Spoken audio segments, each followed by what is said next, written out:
सर्वधर्म स्वरूपकः आचार्याणां महाचार्यो रामकृष्णाय ते नमः। ओम यथाग्निर्दाहिका शक्ति रामकृष्णे स्थिता हिया सर्वविद्या स्वरूपांतां शारदां प्रणमामि। ओम परतत्वे सदा लीनो रामकृष्ण समागमया यो धर्म स्थापनरतो वीरेशं तं नमाम्यहम्। ओम कालिंदी फुल्लकमले माधवेन क्रीडारत ब्रह्मानंद नमस्तुभ्यं सद्गुरो लोकनायक योगानंद प्रेमानंद शान्ये वै च पार्षदा रामकृष्णगत प्राणां सर्वान्तां प्रणमामि। শ্রী ভগবানের কৃপায় আমরা আজ সমবেত হয়েছি। ভগবানের কথা নিয়ে ভাববো, ভগবানের কথা শুনবো এবং সেই শোনা এবং ভাবাটি নিজের জীবনে প্রতিফলিত করব। এই উদ্দেশ্যে আমাদের এই সমবেত হওয়া। বাড়ির সমস্ত পরিচয়, আগেরকার সব পরিচয়, সবকিছু এই দরজার বাইরে ফেলে দিয়ে শ্রীরামকৃষ্ণের পরিচয় পরিচিত হব বলে আজকে আমরা এখানে সমবেত হয়েছি। আমার ইংরেজিতে একটা ছোট্ট শব্দ আছে অ, যার অর্থ হচ্ছে শ্রদ্ধা মিশ্রিত ভয়। আমার আজকে প্রায় সেই রকম পূজনীয় মহারাজের পাশে বসে এই আমরা যখন সাধু হতে আসি, আমার সাধু হওয়াটা দুবারে, একবার 1993 আর একটি 1994 সালে। পরীক্ষা দিয়ে এসেছিলাম 1993 সালে, রেজাল্ট বেরোয়নি বলে চলে যেতে হয়। তারপরে রেজাল্ট বেরোনোর পর 1994 সালে স্থায়ীভাবে আসা হয়। সেই সময় পূজনীয় মহারাজ আমাদের শ্রী রামকৃষ্ণ দেবের সাথে পরিচয় করিয়েছিলেন একটি গান দিয়ে। ওই অযুত কণ্ঠে বন্দনা গীতি ভুবন করিয়া উঠেছে, তবে অমিয় বারতা দেশ ও দেশান্তরে হৃদয়ে হৃদয়ে বসেছে। সেই তবে থেকে সেই সুর, ছন্দ এবং শব্দ দিয়ে মহারাজের সঙ্গে পরিচয়। মহারাজের কাছে আমরা থেকেছি, বেলুড় মঠে হেডকোয়ার্টার্স অফিসে এবং বিভিন্ন সময় নানা জায়গায় থেকেছি। পূজনীয় মহারাজের অজস্র স্নেহ পেয়েছি, ভালোবাসা পেয়েছি। আজকে মহারাজের পাশে বসে আমার বলতে বেশ ভয়। আমি মহারাজের লেখা বক্তৃতা থেকে মহারাজের কবিতার খুব ভক্ত। মহারাজের কবিতা আমাকে বেশি আকর্ষণ করে। মনে হয়েছে যেন সবটুকু উজাড় করে কবিতার শব্দ দিয়ে বেরিয়ে গেছে। স্নেহভাজন ইকো চিত্তান পূজনীয় মহারাজকে আমার ভক্তি বিনম্র প্রণাম। স্নেহভাজন ইকো চিত্তানন্দজিকে আমার অনেক ভালোবাসা। আমার সবসময় কাগজ লাগে আর কি। আমার মনে আছে পূজনীয় প্রভানন্দজি মহারাজ একবার, তখন তিনি সাধারণ সম্পাদক, আমাদের সাধু সম্মেলনে একটি বিষয় নিয়ে আলোচনা হচ্ছে যে ব্রহ্মময়ীর কৃপা লাভ সে কুটনুকুটেই হোক আর তপস্যা করেই হোক। ঘটনাটা এইরকম ছিল। এখন নানা জনে বলতে গিয়ে সেটাকে নানাভাবে প্রকাশিত করেছে। প্রভানন্দজি খুবই বিরক্ত হয়েছে। আমরা বিকেল দুপুরবেলা মহারাজের কাছে গেছি একটা সার্কুলার সই করতে। মহারাজকে বলা ছিল এক্স কনফারেন্সে, মংস কনফারেন্সে যাওয়ার আগে তিনি সই করবেন। যখন সই করা হচ্ছে, মহারাজ যাবেন, আমাকে জিজ্ঞেস করছেন, তুমি দেখেছো আজকে ব্রহ্মময় কৃপা লাভটা কিরকম হলো? হ্যাঁ হয়েছে, দেখেছি। যে তোমরা তো পরবর্তী জীবনে ভক্তি আর খিলজি হবে, তা তোমাদের একটা জিনিস আমি সাজেস্ট করব। অবতার পুরুষের মুখ থেকে যে শব্দগুলো নিঃসৃত হয়েছে, হয় সেটি মুখস্থ করতে হবে, যদি মুখস্থ না থাকে সেই এটি এইভাবে ছিল বলতে হবে, নাহলে কাগজ ব্যবহার করবে। উনি বলছেন প্রত্যেকটি অবতার পুরুষের মুখ নিঃসৃত প্রত্যেকটি শব্দের একটা ওজন আছে। ওয়েট কথাটা ব্যবহার করেছিল, ওয়েট, ওজন আছে। এবং আলটপকা, আমরা যেমন আলটপকা কথা বলে ফেলি, আলটপকা কথা একটাও না। প্রত্যেকটা শব্দের ভেতর একটা যেন শক্তি আছে বিশেষ উদ্দেশ্যে, এবং সেটা একেবারে আমাদের হৃদয়ে কারণ না কারণ হৃদয়ে প্রতিধ্বনিত হবে বলেই ওই শব্দগুলো ব্যবহৃত হয়েছে। আমি তারপর থেকে যখনই কিছু বলার চেষ্টা করি কাগজ রাখতে আর কি। মাস্টারমশাইয়ের জীবনী লিখতে গিয়ে আমার বলার বিষয় শ্রীরামকৃষ্ণ সমীপে শ্রীম। ভাগ্যিস জীবনে দুঃখ এসেছিল, জানেন তো। অনেক সময় আমরা ভাবি না দুঃখ যখন আসে কেন আমাদের জীবনে আসে। দুঃখ যে অনেক সময় আমাদের জীবনে কল্যাণ, জগন্মাতা কল্যাণ হস্তটিকে এনে দেয়, এটা আমরা সবসময় বুঝতে পারি। ভাগ্যিস মাস্টারমশাইয়ের জীবনে দুঃখ এসেছিল বলে মাস্টারমশাই শ্রীরামকৃষ্ণের দর্শন পেয়েছিলেন। জীবনকে বেঁচে থাকার কোন রকম রসদ খুঁজে পাচ্ছিলেন না যে মানুষটা, সে মানুষ আগামী দিনের মানুষকে বেঁচে থাকার রসদ উপহার দিয়েছিলেন। এটা একটা অদ্ভুত ঘটনা, পৃথিবীর ইতিহাসে এরকম আছে কিনা আমাদের জানা নেই। এই বেঁচে থাকার এক রসদ আগামী দিনের মানুষজনকে তিনি উপহার দিয়েছিলেন। মাস্টারমশাইয়ের জীবনী লিখতে গিয়ে শুরু করে গম্ভীরানন্দজি মহারাজ লিখছেন, শ্রী মহেন্দ্রনাথ গুপ্ত প্রণীত শ্রী শ্রী রামকৃষ্ণ কথামৃতে শ্রীম মাস্টার মণিমোহন বা একজন ভক্ত ছদ্মনামে অসম্পূর্ণ পরিচয়ের আবরণে আপনাকে গুপ্ত রাখিতে চেষ্টা করিয়াও ব্যর্থ কাম হইয়াছেন, কারণ তাহার অনুপম কীর্তি সৌরভ আপনা হইতেই সর্বত্র প্রসারিত হইয়াছে। শ্রীরামকৃষ্ণ জীবনে শ্রীম হলেন খানিকটা চন্দনের মতো, অথবা শিশির বিন্দুও বলতে পারে। আপনারা কেউ বলতে পারবেন না যে শিশির বিন্দু আপনারা পড়তে দেখেছেন, এই আমার চোখের সামনে টপ করে পড়লো শিশির বিন্দু, তা কিন্তু নয়। শিশির বিন্দু নিঃশব্দে পড়ে, কিন্তু সে সমস্ত ফুল গাছ লতা পাতা প্রকৃতি সকলকে সতেজ করে দেয়। কিংবা চন্দন আমরা গায়ে পড়া আছে দেখতে পাই না, কিন্তু তার সুবাস আমাদের আমোদিত করে। শ্রীরামকৃষ্ণ জীবনে, শ্রীরামকৃষ্ণ পরিমণ্ডলে তিনি তার সম্পূর্ণ আমিত্বটা লুকিয়ে, এটা একটা বড় শিক্ষা। কথামৃত যদি শুরু থেকে শেষ অবধি দেখেন, কোথাও মাস্টারমশাই নেই। আমরা তো কারো স্মৃতিচারণ করতে গিয়ে বারবার বলি আমি দেখেছিলাম, আমি বলেছিলাম, আমি করেছিলাম, কিন্তু কোনো জায়গায় তিনি নিজেকে নেই। অথচ এই লুকোতে গিয়ে তার যে সৌরভ, তার যে আত্মসৌরভ, সেটা সর্বত্র বিকশিত হয়েছে। শ্রীরামকৃষ্ণের কথা দিয়ে, শ্রীরামকৃষ্ণের কথাকে যেভাবে প্রকাশিত করেছেন, সেইভাবে তার আত্মসৌরভ বিকশিত হয়েছে। তার প্রথম দর্শন শ্রীরামকৃষ্ণের কাছে সঙ্গে 1882 খ্রিস্টাব্দ, কিন্তু ইতিহাস বলছে যে আরো 4 বছর আগে শ্রীরামকৃষ্ণের সঙ্গে তার প্রথম দেখা হয়েছিল। বলছেন বালক মহেন্দ্র মায়ের সঙ্গে মাহেশের রথ দেখতে গিয়েছিলেন। মাহেশের রথ দেখে ফেরবার পথে তারা ভবতারিণী মন্দির দর্শন করতে নামেন এবং সেখানে গিয়ে মাকে হারিয়ে ফেলে তিনি খুব বিচলিত হন এবং কাঁদতে থাকেন। এমন সময় শ্রীমন্দির থেকে এক সৌম্য দর্শন মূর্তি ব্রাহ্মণ বেরিয়ে এসে তার মাথায় হাত দেন এবং তার সঙ্গে কথাবার্তা বলে তাকে শান্ত করতে থাকেন। মাস্টারমশাই বলছেন যে উত্তরকালে মাস্টারমশাই সেই পুরুষ প্রভা সম্বন্ধে বলেছিলেন হয়তো বা ঠাকুরই হবেন, কারণ তার কিছুদিন আগে, অর্থাৎ 4 বছর আগে রানী রাসমণির দক্ষিণেশ্বরে কালীর বাড়ি প্রতিষ্ঠা করেছেন এবং ঠাকুর তখন মা কালীর পূজক পদে অধিষ্ঠিত রয়েছে। পরবর্তীকালে 1882 সালে ঠাকুর তাকে জিজ্ঞাসা করেছিলেন, তোমার আশ্বিনের ঝড়ের কথা মনে আছে? আশ্বিনের ঝড় হয়েছিল 5ই অক্টোবর 1864 সালে। মহেন্দ্র বলছিল আজ্ঞা হ্যাঁ, তখন খুব কম বয়স, 9-10 বছর বয়স। এক ঘরে একলা ঠাকুরদের ডেকেছিলেন, কলকাতার বাড়িতে বসে তিনি ডেকেছিলেন। আর ওই দক্ষিণেশ্বরের ব্রাহ্মণ তিনি অনুভব করেছিলেন কেউ ভগবানকে ডাকছে। ঠাকুরের সঙ্গে তার ঠাকুর সম্পর্কে তিনি প্রথম শোনেন 1881 সালে আমাদের ব্রাহ্ম সমাজের অন্যতম নেতা নগেন্দ্রনাথ গুপ্তের কাছে, এবং 1882 সালের ফেব্রুয়ারি মাসে তিনি একেবারে সংসার সম্পর্কে বীতশ্রদ্ধ, তার পরিচিতদের সম্পর্কে বীতশ্রদ্ধ হয়ে তার স্ত্রী পুত্র পরিবারকে নিয়ে তার জামাইবাবু ঈশান কবিরাজের বাড়িতে, বরানগরী ঈশান কবিরাজের বাড়িতে এসে আশ্রয় নেন। এবং তারপর থেকে তিনি এবং সিদ্ধেশ্বর মজুমদার তারা মিলে খুঁজে চলেছিলেন ভালো বাগান বাড়ি আসলে খুঁজছেন না, আসলে জীবনটাকে শেষ করে দিতে চাইছেন, তা একটা উপযুক্ত জায়গা খুঁজছেন। এই জায়গা খুঁজতে খুঁজতে 26শে ফেব্রুয়ারি 1882 খ্রিস্টাব্দের বিকেলে সিদ্ধেশ্বর মজুমদারের সঙ্গে শ্রীরামকৃষ্ণের কাছে তার আসা। তিনি এসেছিলেন রাসমণির বাগান দেখতে। সিধু বলেছিল এখানে একজন পরমহংস মশাই আসে, তার সঙ্গে দেখা করবে কি।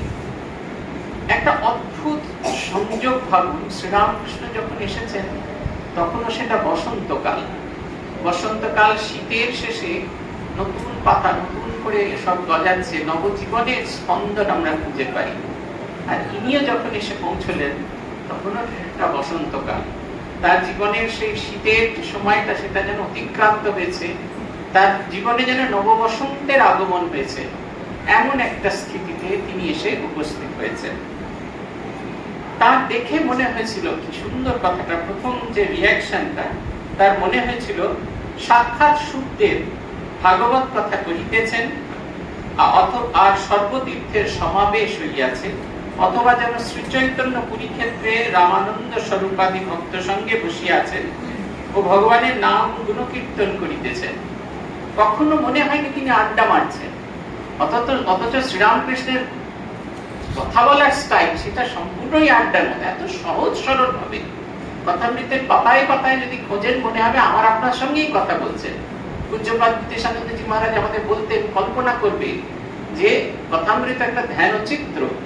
মাস্টারমশাই প্রত্যেকটি জিনিস বলেছেন, আজকে কি বার, কি তারিখ, কি দিন, গঙ্গা কোন দিকে প্রবাহিত হচ্ছে, ঠাকুর কোন দিকে বসে আছেন, মেঝেতে কে বসে আছেন, সব কল্পনা করবে। পশ্চিমের দরজা দিয়ে ঢুকে ওইখানে যে গঙ্গা জলের জাল আছে তার পাশে বসে আছে।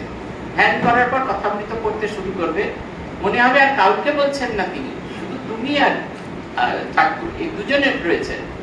মনে হবে সেটা জীবন্ত, জাগ্রত। আমার পরবর্তীকালে কথামৃত বা শ্রীরামকৃষ্ণদেবের লীলা প্রসঙ্গ কিংবা পুঁথি পড়তে পড়তে মনে হয়েছে যে আগামী দিনের আমরা যে মানুষ যারা শ্রীরামকৃষ্ণকে স্থূল শরীরে দেখিনি, বলছেন ঠাকুরকে এইভাবে দেখে লোকে ভালোবেসেছিল সেই সময়। কেউ তার রূপ দেখে, কেউ তার গান শুনে, কেউ তার কথা শুনে, আর কেউ তার গভীর ভাব সমাধি, তার বৈরাগ্য, বিবেক বৈরাগ্য দেখে। আমরা এই চারটের মধ্যে কোনোটাই দেখতে পাইনি। তাই আমাদের মতো অভাগাদের জন্য তিনি একটি উপহার দিয়ে গেছেন, তার লীলাটিকে উপহার দিয়ে গেছেন। এবং তিনজনকে এমন ভাবে তৈরি করে সেই লীলাটিকে উপহার দিয়েছেন, শারদানন্দজি মাস্টারমশাই এবং পুথিকার, এদের দিয়ে এমন ভাবে সেই লীলাটিকে উপহার দিয়েছেন যেন আমরা চোখ বন্ধ করলে সেইখানে উপস্থিত হতে পারি, তার গায়ের গন্ধ পেতে পারি, আর সেই অনুষ্ঠান বাড়ি বা যা যেখানে হচ্ছে সেই আনন্দ সাগরে যে ভাসমান যে আনন্দ, সেইটা যেন আমরা এসেন্স খুঁজে পেতে পারি। মাস্টারমশাই এসে তার কিচ্ছু মনে হচ্ছে না, তার মনে হচ্ছে যেন উচ্চ ভাব কথা হচ্ছে। আমরা তো সাধারণত শুরুতে যদি আমাদের খুব কঠিন কথা বলা হয় তাহলে খুব মুশকিল। আমাদের প্রমেয়ানন্দজি ছিলেন, যখনই আমরা তার কাছে যেতাম, যারা পরিচিত তাদের বলতেন কি গো, আর যারা অপরিচিত তাদের বলতেন আসুন। আর সঙ্গে ভাব হচ্ছে তার অদ্ভুত সে ভুবন মোহন হাসি।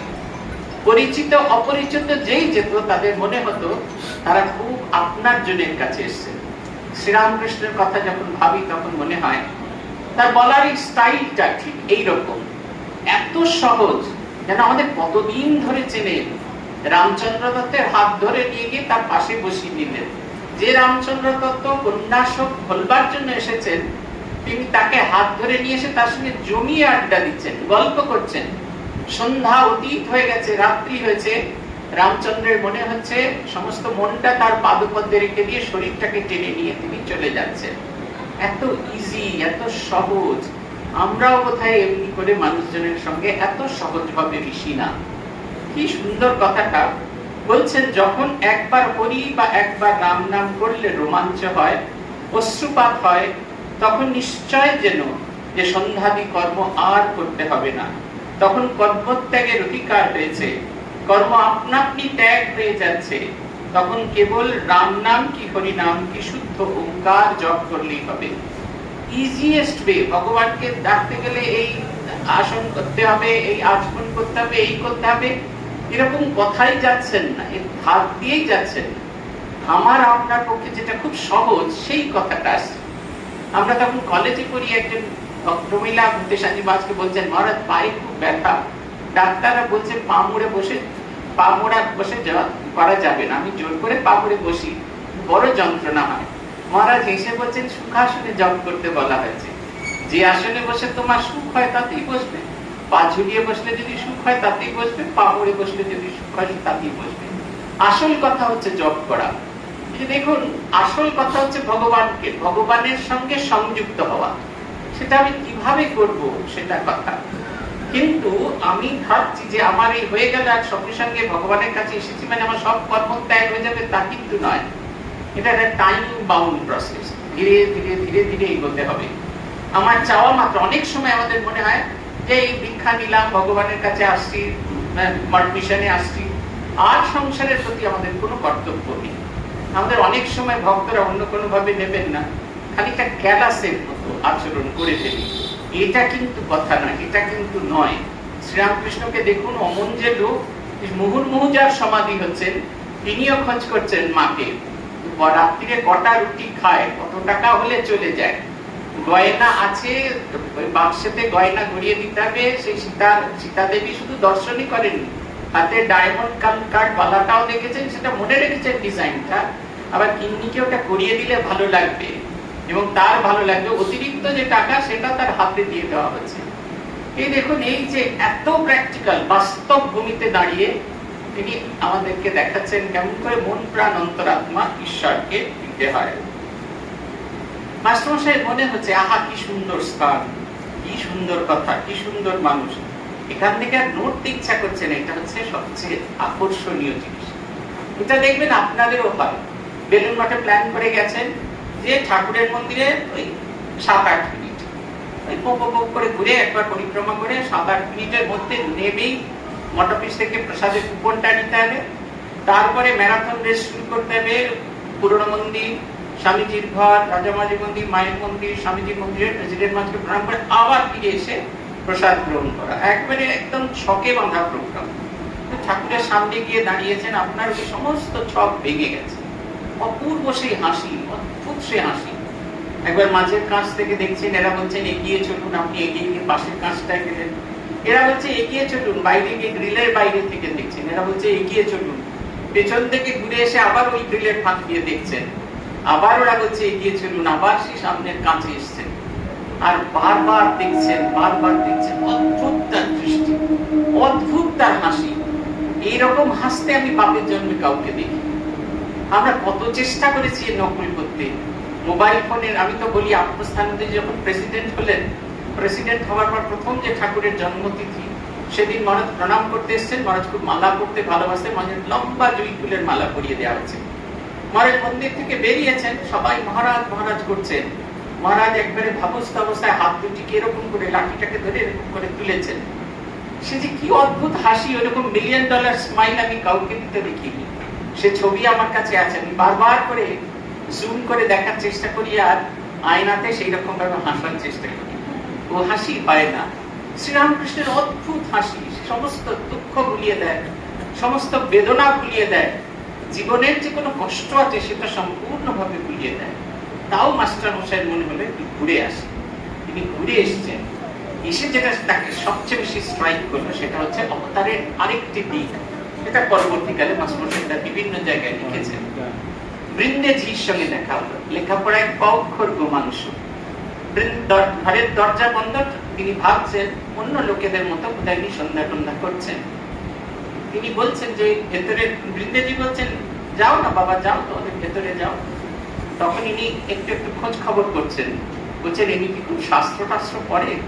বৃন্দেজির কমেন্টটা অসাধারণ। বলছেন আর বাবা বই টই সব ওর মুখে। দেখুন, আমরা কোনো একটা সেকশনের কাছে ভালো হতে পারি, হয় সমাজের ক্রিমের কাছে ভালো করতে পারি, অথবা সমাজের একেবারে যে নিচু অধস্তন তাদের কাছে ভালো হতে পারি, কিন্তু এই দুটোর ভেতরে কখনোই ব্রিজ করতে পারি না। রবীন্দ্রনাথ লিখছেন, আমি বিপুল কিরণে ঘুমানো করি যে আলো, তবু শিশির টুকুরে ধরা দিতে পারি, বাসিতে পারি যে ভালো। সূর্য অহংকার করছে যে আমার এই বিপুল কিরণে জগৎ আলোকিত করে রেখেছি, কিন্তু আমার শক্তি এমন, ওই ছোট্ট শিশির কণা, তার ভেতরেও আমার প্রকাশ হয়। এ হচ্ছে অবতারের লক্ষণ। এদিকে মাস্টারমশাই কেশবচন্দ্র সেন, বঙ্কিমচন্দ্র চট্টোপাধ্যায়, ঈশ্বরচন্দ্র বিদ্যাসাগর, যাকে বলে শ্রীরামকৃষ্ণের প্রেমে ফিদা হয়ে যাচ্ছেন। আবার একই সঙ্গে বৃন্দেজির হৃদয়কেও স্পর্শ করেছে, যে লোকটা যা বলে সব শাস্ত্র কথা, সব ওর মুখে, তার অনুভব শক্তি থেকে বেরোচ্ছে, এবং তা যদি শোনা যায় তাও জীবন দানকারী। ফিরে আসছেন তিনি, প্রথম দিন শ্রীরামকৃষ্ণ সম্পর্কে সিনপসিস করছেন। এই সৌম্যকে যাহার কাছে ফিরিয়া যাইতে ইচ্ছা করিয়াছে, বই না পড়লে কি মানুষ মহৎ হয়? কি আশ্চর্য, আবার আসতে ইচ্ছা হইতেছে। ইনিও বলিতেছেন আবার এসো, কাল কি পরশু সকালে আসবো। এই হচ্ছে কথা। এই সৌম্যকে তার যাবতীয় চেনার ছক, সমস্ত ছক ভেঙে যাচ্ছে। যাবতীয় অ্যাজাম্পশন যা যা ছিল সবকিছু ভেঙে গেছে, রামচন্দ্র দত্ত ভেবেছিলেন পরমহংস মানে গায়ে একবারে ছাই মাখা থাকবে, নিমটি পরা থাকবে, হাতে একটা চিমটে থাকবে, মাথায় একটা জটা থাকবে। এসে দরজায় টোকা মারা মাত্র দরজা খুলে গেল, দেখলেন সামনে দাঁড়িয়ে আছে এক সৌম্য দর্শন পুরুষ, টিকালো নাক, কপাল চওড়া, কপাল টানা টানা চোখ, চোখ যেখানে শেষ হচ্ছে সেখানে নাক, পাতলা পাতলা ঠোঁট, চিবুক, মরালের মধ্যে গ্রীবা, লম্বা চওড়া বুক, আজাদ লম্বিত হাত আর বড় বড় পা, আর সেটা পদ্ম ফুলের পাপড়ির মতো নরম। উপরের অংশটা কিছু করা নেই, তাই ধুতিটাকে কাঁধে ফেলা রয়েছে। অদ্ভুত তার হাসি, হাত জোর করে তারা প্রণাম করছেন, চুলে প্রণাম করছেন। কি অদ্ভুত সুন্দর যে অ্যাপিয়ারেন্স, এই সৌম্যকে আমরা কোন শব্দ দিয়ে, আমাদের চেনা পরিচিত কোন শব্দের সঙ্গে ভগবান সম্পর্কে বলা হয় না নিরূপম, কোন উপমা দিয়ে তাকে বোঝানো যায় না। আমাদের চেনা পরিচিত কোনো কিছু দিয়ে ভগবানকে বোঝানো যায় না। তিনি একেবারে সম্পূর্ণ নিরূপম। শ্রীরামকৃষ্ণ ঠিক সেই রকম। একটু একটু করে আমি তো বলি শ্রীরামকৃষ্ণ যদি তুলনা করতে হয় তাহলে অ্যানাকন্ডা সাপের সঙ্গে তুলনা করতে হয়। অ্যানাকন্ডা সাপ কি করে, যে শিকার যখন আছে তার চতুর্দিকে ঘিরে দাঁড়িয়ে থাকে, তারপরে আস্তে আস্তে আস্তে আস্তে শিকারের কাছে আসতে থাকে। আপনি পালাবার পথ নেই, আরো কাছে এসেছে, তারপরে কি করেন, চাপ দিয়ে এই সন্ধিগুলোকে ভেঙে দেয়, ডান হাত বাঁ হাত, ডান কান পা বাঁ হাত, তারপরে চিপতে থাকে, এত প্রবল চাপ যে আপনি সম্পূর্ণ প্রাণহারা হয়েছেন। এবার তিনি আপনাকে গিলে খেয়ে ফেলবেন। শ্রীরামকৃষ্ণের মতো এরকম অ্যানাকন্ডা সাপ আমি তো বাপের জন্মে দেখি। মথুরানাথ দাঁড়িয়ে আছেন, তার কাছে কমপ্লেন এসছে ছোট বাচ্চাদের মাথাটা বোধহয় একটু খারাপ হয়ে গেছে। মথুরানাথ বকুলতলার ঘাটে মুখ ধুচ্ছেন, দেখলেন শ্রীরামকৃষ্ণ দাঁড়িয়ে আছেন। হঠাৎ করে একটা ঢিল ছুঁড়ে মথুর করে ছুঁড়ে মারলেন। মথুরানাথ ভাবছেন আমি তো দাঁড়িয়ে আছি, ঢিল ছড়ায় কি আছে, নিশ্চয়ই মাথাটা খারাপ হয়েছে। তিনিও আসছেন, ইনিও আসছেন, দুজন কাছাকাছি আসছেন। ঠাকুর বলছেন, আর মথুর, সবাই বলছে আমার মাথাটা খারাপ হয়ে গেছে, তুমি একটুখানি ডাক্তারের ব্যবস্থা করো। দুজনে যেই কাছাকাছি এসে গেছে, একবারে ধরার রেঞ্জে এসে গেছে, আর শরীরের কথা বলছে না, ভগবানের কথা বলছেন। শ্রীরামকৃষ্ণ পুঁথিতে বর্ণনা আছে যে মথুরের পা যেন বেঁধে যাচ্ছে। হতবাক বিস্ময়ে তিনি শুনছেন, এই লোকটাকে লোকে পাগল বলে। বলছেন, বাবা তোমাকে লোকে পাগল বলে, যদি জীবন থাকতেও, জীবন দিয়ে যদি তোমাকে রক্ষা করতে হয় তাও তোমাকে রক্ষা করবে। এক অদ্ভুত নিরূপম মানুষ। এই যে এই সৌম্যকে তো বলবেই, এরকম কোনো কিছু দিয়ে যাকে তুলনা করা যায় না। একটু একটু একটু করে তিনি আমাদেরকে, তিনি শ্রীরামকৃষ্ণ একটু একটু মডিফাই করছেন, তার নিজের মনের মতো করে নেবেন। সেই কাঁচা মূর্তি সেটাকে ভেঙে ফেলছেন, তারপরে ধীরে ধীরে তাকে তৈরি করছেন। বাড়ির সমস্ত ডিটেল জিজ্ঞাসা করছেন, বিয়ে হয়েছে কিনা, ছেলে পুলে হয়েছে কিনা, সবকিছু। এরপর একটা ফাটাফাটি প্রশ্ন করছেন, তোমার স্ত্রী কিরকম, বিদ্যাশক্তি না অবিদ্যাশক্তি? মাস্টারমশাই উত্তর দিচ্ছেন, আজ্ঞা ভালো, তবে অজ্ঞান। আর ঠাকুর উত্তর দিচ্ছেন, আর তুমি ভারী জ্ঞানী। মাস্টারমশাই মনে হলো সপাটে কেউ যেন থাপ্পড় মারলেন। প্রথাগত ধারণা ছিল যে পড়াশোনা করলে, বিদ্যা শিক্ষা হলে জ্ঞানী, আর লেখাপড়া না শিখলে সে অজ্ঞানী। এখানে সে প্রথম ধারণা হলো ঈশ্বরকে জানার নাম জ্ঞান, আর ঈশ্বরকে না জানার নাম অজ্ঞান। এখানে লেখাপড়ার কোনো প্রসঙ্গ নেই। তারপরে সেই যে সাকার নিরাকার নিয়ে আলোচনা হচ্ছে, মাস্টারমশাই বলছেন সকলকে তাহলে বুঝিয়ে দেওয়ার দরকার। আবার আর একটি থাপ্পড় অপেক্ষা করছিল, যে তোমাদের কলকাতার লোকেদের ওই এক কেবল লেকচার দেবার আর বুঝিয়ে দেওয়া। আপনাকে কে বোঝায় তার ঠিক নেই, তুমি বুঝাবার কে? যার জগৎ তিনি বুঝাবেন। আমাদের সমস্ত কিছুর পেছনে সব, যখন আমাদের সবকিছু ফেইলিয়ার হয়, তখন হচ্ছে শরণাগতি। আর কিচ্ছু পাচ্ছি না প্রভু, সব ভুল হয়ে গেছে, কোনো পথ আর খুঁজে পাচ্ছি না, আমাদের জানা পরিচিতির পথ সমস্ত বন্ধ হয়ে গেছে। আমরা ধর্মজীবন তখনই যাপন করি যখন আমাদের সব বাইরের রাস্তাগুলো বন্ধ হয়ে যায়। জানেন, আমরা বড় একটা ভগবানের কাছে এমনি এমনি যাই না। যখন সব পথ বন্ধ হয়ে যায়, পরিচিত অপরিচিত আত্মীয় স্বজন ভালোবাসার জন যখন সবাই মুখ ফিরে নেন, তখন একমাত্র ভগবানের কাছে আসি এবং তিনি দুহাত বাড়িয়ে আমাদের গ্রহণ করেন। এই যে দুহাত বাড়িয়ে তিনি গ্রহণ করবেন, আমাকেও হাত দুটি বাড়াতে হবে। এইটাই বলছেন, তুমি বুঝে তাকে, যার জগৎ তিনি বোঝাবেন। এরপরে চারটি সেই চিরন্তন প্রশ্ন যেটি তিনি উত্তর দিয়েছেন। ঈশ্বরে কি করে মন হয়, সংসারে কিরকম করে থাকতে হবে, ঈশ্বরকে কি দর্শন করা যায়, ঈশ্বরকে কি অবস্থায় তার দর্শন হয়। মাস্টারমশাই বদল হতে শুরু করেছে। প্রথম দিন দেখে মনে হচ্ছিল কাল বা পরশু আসবো, এবার যেন পারলে বারবার আসবো। বারবার খুঁটিয়ে খুঁটিয়ে দেখছেন। আর সেই যে দীর্ঘ সময়টা তিনি শ্রীরামকৃষ্ণের কাছে কাটিয়েছেন সেইটিকে তিনি লিখে রাখছেন, সেটিকে নিয়ে অনুধ্যান করছেন, সেটিকে নিয়ে ভাবছেন, রামকৃষ্ণ সাগরে ডুবে যাচ্ছেন। আমাদের মহেন্দ্রলাল সরকার সম্পর্কে শ্রীরামকৃষ্ণ বলেছিলেন রসবে, রসে সিদ্ধ হওয়া। আপনারা যারা রসগোল্লা তৈরি হওয়া দেখেছেন জানেন, সহজ ছানা তৈরি করে রসে ফেলা হয়। ওই সময় যখন ওই গরম রসগোল্লা খাওয়া হয় তাতে ছানার গন্ধ থাকে, একটু সামান্য মিষ্টি থাকে, কিন্তু পেটের জন্য খুব ভালো। তো সারা রাত সেই ছানার গোল্লাটা যখন রসের ভেতরে পড়ে থাকে, আর পরের দিন যখন কিনতে যাই তাকে কিন্তু আর বলি না আমায় ছানার গোল্লা দাও, বলি রসগোল্লা দাও। এই যে পরিবর্তনটা, এই ছানার গোল্লা থেকে রসগোল্লায় রূপান্তরিত হয়েছেন মাস্টারমশাই। তার অনুভব কেমন ভাবে তিনি শ্রীরামকৃষ্ণকে দেখেছেন, একটা মানুষ বলেছেন। আর আরেকটা আমার এটা নিজের মনে হয়েছে যে প্রথম দর্শনের প্রতিটি পরিচ্ছেদ শুরু হয়েছে যেগুলো শ্লোক, সেইগুলো দিয়ে যেন তিনি শ্রীরামকৃষ্ণের কথা আমাদের আগামী দিনের মানুষদের বলেছেন। তার মধ্যে একটি অন্যতম, যেটি আপনারা অনেকেই আলোচনা করেন, তব কথামৃতম তপ্ত জীবনম কবি প্রেরিতম কল্মষাপহম শ্রবণ মঙ্গলম শ্রীমদাহতম বিগৃণন্ত্যে হৃদা জনাঃ। বলছেন এই যে ভগবান লাভের পথ, শ্রীরামকৃষ্ণ কথামৃতের প্রতিপাদ্য বিষয় হচ্ছে ভগবান ও ভগবান কি করে পাবো ভগবান লাভের পথ। বলছেন এই শব্দরূপে কিরকম ভাবে তিনি শব্দরূপে প্রকাশিত হয়েছেন, এবং সেই শব্দরূপে প্রকাশিত হয়ে যেন অমৃত স্বরূপ আমাদেরকে নতুন করে জাগবার কথা দিয়েছেন। কথামৃত, অমৃত শব্দটা কেন ব্যবহার করছে? অমৃত এমন এক সুধা, যে সুধা পান করলে মানুষ দীর্ঘায়ু হয়। অতএব আপনারা যদি কথামৃত কিনে নিয়ে যান 400 বছর বাঁচবে, ওরকম নয়।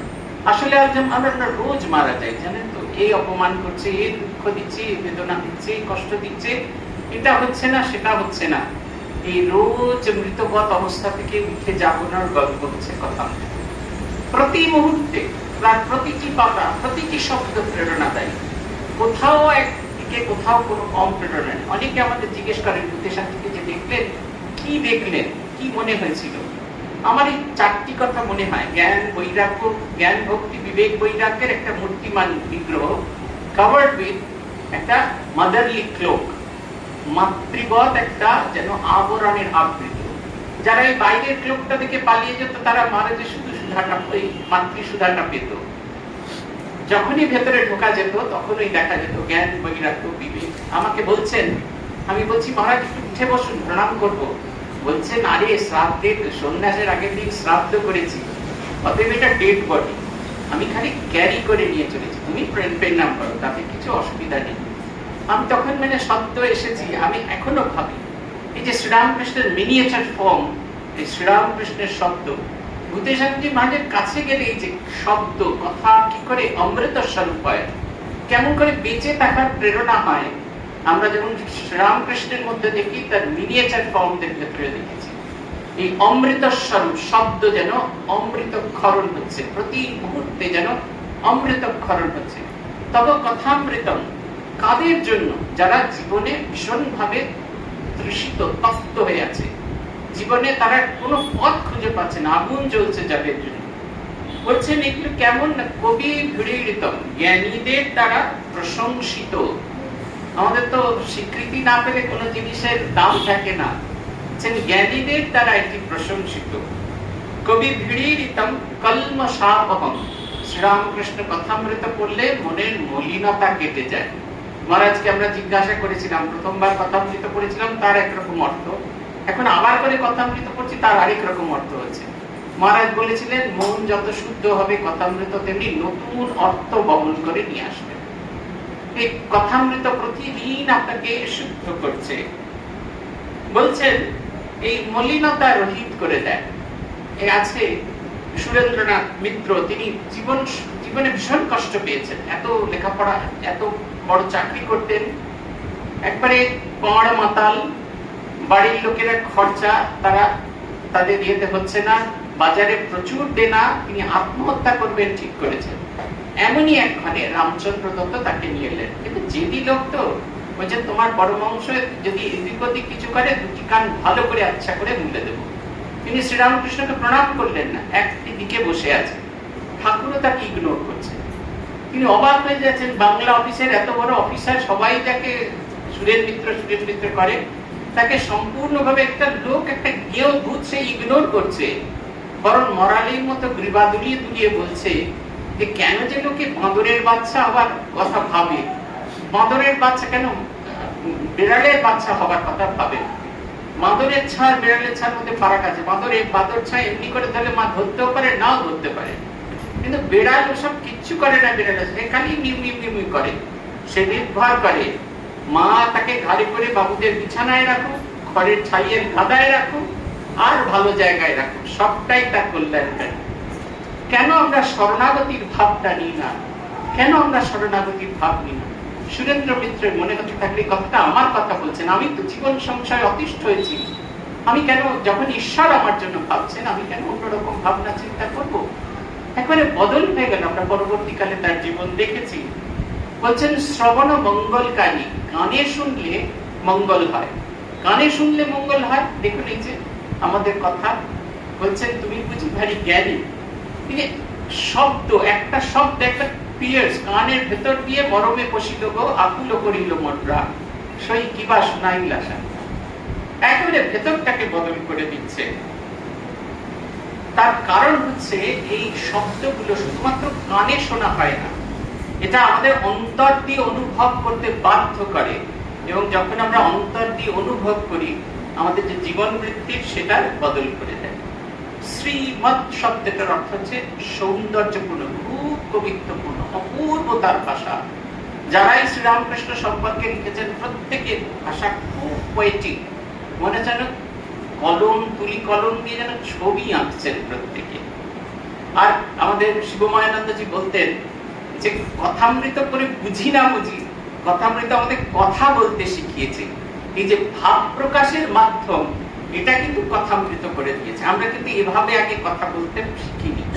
আমরা একভাবে কথা বলতাম, কথামৃত আমাদের শিখিয়েছে কেমন করে বলতে হবে, কেমন করে নিজের অন্তরের ভাবটিকে প্রকাশ করতে হবে। আততম শব্দের অর্থ হচ্ছে বিস্তারিত ভাবে বলা আছে। অল্প কথায় তিনি সারেননি, পৌনঃপুনিকতা, একই কথা বারবার বলেছেন। হৃদয়রাম বলছেন, মামা তুমি একই কথা কেন বলো? বলছেন আমার কথা আমি একবার বলবো কি হাজারবার বলবো, তোর শালা কি? শাস্ত্রে পৌনঃপুনিকতার কথা বারবার বলছে, বারবার মনে করিয়ে দেওয়া। শ্রীরামকৃষ্ণ দেখবেন একই কথা বারবার বলছে, বলে ক্ষান্ত হচ্ছে না। কি বুঝলো সেটি জেনে নিচ্ছেন। পাক্কা মাস্টারমশাই, শুধু পাঠদান করছেন না, জেনে নিচ্ছেন ছাত্র সেটা বুঝতে পেরেছেন কিনা। আর খুব কার কাছে এটি আকর্ষণীয় না, যে তার এই দিনের পর দিন চর্চার ফলে হৃদয়ের স্বীকৃতি তৈরি করে, আধার তৈরি করতে হয়। শুধুমাত্র সুধা দিলে তো হয় না, আধার তৈরি করতে হয়, যে আধার তৈরি করে এবং তাকে ধারণ করবার মতো যোগ্য হয়ে ওঠে। আরেকটি, আমি 3টি শ্লোকের কথাই বলবো। আরেকটি তিনি লিখছেন, সংসার অর্ণব ঘোরে ইয়ঃ কর্ণধার স্বরূপকঃ নমস্তু রামকৃষ্ণায় তস্मै শ্রী গুরবে নমঃ।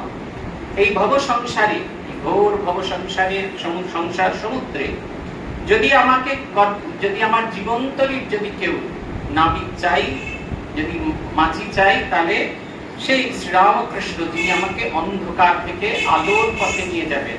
শ্রীরামকৃষ্ণ জীবনের আরেকটি অংশ। আমার সবচেয়ে বেশি ভালো লাগে এই শ্লোকটি। এটি তিনি একাদশ অধ্যায়ের 18 নম্বর শ্লোক থেকে নিয়েছেন। বলছেন, ত্বমক্ষরম পরমং বেদিতব্যং তমস্য বিশ্বস্য পরম নিধানম তমব্যয় শাশ্বত ধর্মগোপ্তা সনাতনস্তম পুরুষো মতো মে। এর মধ্যে এই কথাটা অর্জুন বলছেন যে ত্বমস্য বিশ্বস্য পরমং নিধানম, পরম নিধানম, তুমি হলে এই জগতে একমাত্র আশ্রয়। জগতে সবাই যদি ছেড়ে দেয়, সবাই যদি ছুঁড়ে ফেলে দেয়, আমি নিশ্চিত করে জানি যে তুমি ঠিক আমার হাত ধরে থাকবে। তুমি আমাকে কখনো কোনো অবস্থায় ছেড়ে দেবে না। শ্রীরামকৃষ্ণের যে স্বরূপ, সর্বগ্রাসী স্বরূপ, তার দুহাত বাড়িয়ে থাকাতে বিশাল মূর্তির যে ছবি, যেন এই এক অংশ থেকে যেন তিনি বোঝাতে চেয়েছেন তুমি সেই পরম পুরুষ অক্ষর ব্রহ্ম। তাই জানবার যদি কিছু থাকে একমাত্র তোমাকেই জানবো, আর কিচ্ছু জানবো না, কিছু জানার দরকার নেই, কারণ তোমাকে কেন্দ্র করেই আমাদের জীবন বেঁচে থাকা। মাস্টারমশাই তার সমগ্র জীবন এই শব্দ নিয়ে চর্চা করেছেন। আপনারা যদি শ্রীমদ দর্শন দেখেন পড়েন, তাহলে দেখবেন ওই 5 খণ্ড শ্রীমদ দর্শন কেমন করে শ্রীমদ কথামৃত লেখা হয়েছে সেটা বোঝাতে গিয়ে 16 খণ্ড শ্রীমদ দর্শন দরকার হয়েছিল। তার প্রেক্ষাপট কি অবস্থায়, শুধু তাই নয়, প্রতিক্ষণে অনেক না জানা গল্প, অনেক না জানা জিনিস শ্রীমদ দর্শনের পাতায় পাতায় বর্ণিত আছে। মাস্টারমশাইয়ের জীবনে তিনি ছিলেন লেখাপড়া জানা একজন মানুষ, কিন্তু একেবারে যাকে বলে আনব্যালেন্সড, জীবনে যেন কোনো ব্যালেন্স খুঁজে পাচ্ছিলেন। শ্রীরামকৃষ্ণ শুধু তাকে ব্যালেন্স দিলেন না, নিচে থাকার নতুন করে রসদ দিলেন। শুধু তাই নয়, এমন রসদদার করলেন যার সেই সুধা পাত্র থেকে সে একটু একটু করে দিতে পারে। খোকা মহারাজকে বলেছিলেন যাবি গিয়ে ওর কাছে, তোর পাড়ায় থাকে। আচ্ছা, আরে তিনি গৃহস্থ মানুষ, তার কাছেই যদি যাবো, তিনি তো বিয়ে করে সব এরকম গোলমেলে জীবন যাপন করে, তার কাছেই যদি যাবার থাকে তাহলে কি করে যাবো? মাস্টারমশাইকে ঠাকুর বলছেন না যাবি, মাস্টারমশাইকে গিয়েছেন বলছেন এই কথাটা। মাস্টারমশাই বলছেন হ্যাঁ, অনেকে অনেক জায়গায় যায়, জ্বালায় করে সেই কিছু আনে, আর যে কেউ আসে তাকে সেই জ্বালা থেকে একটু একটু করে সেই সুধা দান করে। এক অদ্ভুত জীবন মাস্টারমশাইয়ের জীবন আর কথামৃত যেন ওতপ্রোত ভাবে জড়িয়ে গেছে। মনি হারিয়ে গেছে, জনৈক ভক্ত হারিয়ে গেছে, সব হারিয়ে গেছে, তিনি যেন শ্রীরামকৃষ্ণকে আগিয়ে রেখেছেন। আমি শেষ করবো রবীন্দ্রনাথের গানের শব্দ দিয়ে। সেখানে তিনি বলছেন, গানটি হচ্ছে এই এত আলো জ্বালিয়েছ এই গগনে কি উৎসবের লগনে, সব আলো তার কেমন করে, পরে তোমার মুখের পরে, পরে আমার মুখের পরে, আপনি থাকো তুমি আলোর পিছনে। এটা আমাদের ইউজুয়াল কথা, আমরা সবসময় চাই গ্ল্যামার সবটা আমার, আলোকটা সবটা আমার উপর পড়ুক, আমার উপর পড়ুক। মাস্টারমশাই তাই ভাবছিলেন সব আলো আমার উপর পড়ুক। তিনি কিছু একটা কেউ কেটা এটা ভাবছেন।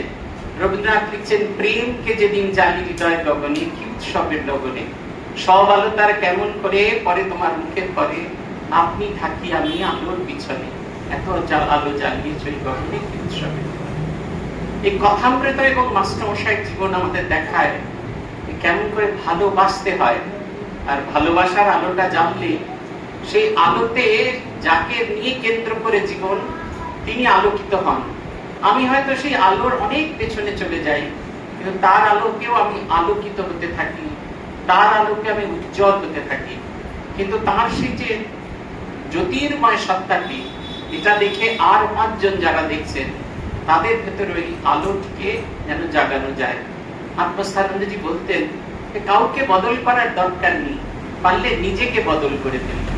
আলো জ্বলতে দেখেছিস কখন অন্ধকারে? অন্ধকারে যখন আলো জ্বলে তখন সবার দৃষ্টি তার দিকে পড়ে। সেই আলোর দিকে যখন মানুষ এগোয়, সেই আলোর আলোকে আলোকিত হয়। তারপরে আরো কাছে গেলে সেই আলোর উত্তাপে উত্তপ্ত হয়, আরো কাছে গেলে সেই আলোর সাথে নিজের সত্তাকে হারিয়ে আলোর সত্তা হয়ে ওঠে। বলছেন ভগবান আমাদের বলতেন মজা করে, ভগবান লাভটা ঠিক এইরকম, নিজের ভেতরের আলোটিকে জ্বালাতে হয়, যাতে সেই আলো তোকে যেন আলোকিত করে, সেই আলো যেন তোকে উষ্ণ করে, আর তারপর সেই আলোর সঙ্গে মিলেমিশে আলোকিত হয়ে ওঠা। আমার ঠাকুরের কথায়, তেরা বানাতে বানাতে বনি যায়, তুমি হতে হতে তুমি হয়ে যাওয়ার গল্প। এই হচ্ছে মাস্টারমশাইয়ের জীবন এবং শ্রীরামকৃষ্ণের অবদান তার জীবন। আজ এই পর্যন্ত। প্রণতানাং প্রসীদত্বং দেবী বিশ্ববাসিহারিণী ত্রৈলোক্যবাসিনাং লোকানাং প্রদাতু।